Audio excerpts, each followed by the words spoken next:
Syria's civil war is expected to be one of the main subjects at the G8 summit that's underway currently in Northern Ireland. Meanwhile, the conflict there is expanding. Assad troops have made significant advances in recent weeks, but this could soon be over after the US offered backing for the Syrian opposition with lethal support. Let's get some thoughts on this. Go live to Brussels and talk to the chairman of the British National Party, Nick Griffin, who's a recent return from a fact-finding mission in Syria. Hi there, Nick. Thank you for being with us. It's a funny thing, isn't it? Trying to work this out. Why, instead of trying to calm the conflicting sides, are some international supporters here that I've just been talking about trying to balance the battlefield, as they put it, rather than doing something more calming? Yeah, I'm afraid so. You know, when Cameron and the Americans say that we should arm the rebels, what they're saying is that a lot of people have been killed in a war, so the solution is to send more guns. I think it's madness. The opposition remains emboldened by the supporters in the West.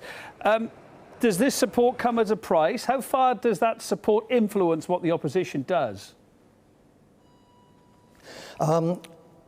In a way, I think it's unfortunate, if there has to be help from the West, that it won't influence them at all, because the vast majority of the rebels aren't liberal Democrats who respect America and Western values. They're jihadists. You know, the first invasion of Syria by foreign forces is the fact that at least 40,000 of the so-called Syrian rebels are in fact jihadist terrorists from North Africa, Central Asia and even Western Europe. There's an estimated 600 Western European-born jihadis fighting against the Syrian government right now.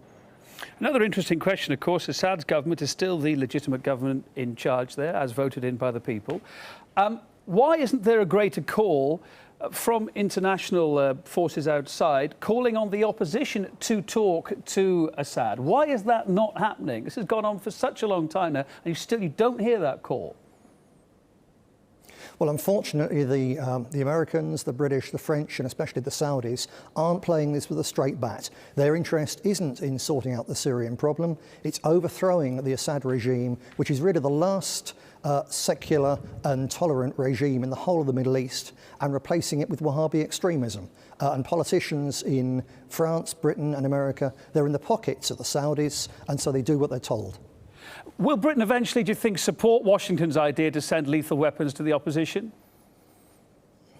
I certainly hope that Britain doesn't go down that road, but Cameron and Haig, seem determined to do. The British powers that be interfered with disastrous results in Iraq, in Afghanistan, and especially before the Tories get us into further trouble in Syria. They really need to answer the question of what did their attack on Libya do? Did it succeed or not? And the answer is no. It turned a little harmless secular dictatorship into a howling wilderness of Islamic fundamentalism and future violence against the West. And Syria is going to be 10 times worse. Nick Griffin, chairman of the British National Party, thanks for your thoughts. Thank you.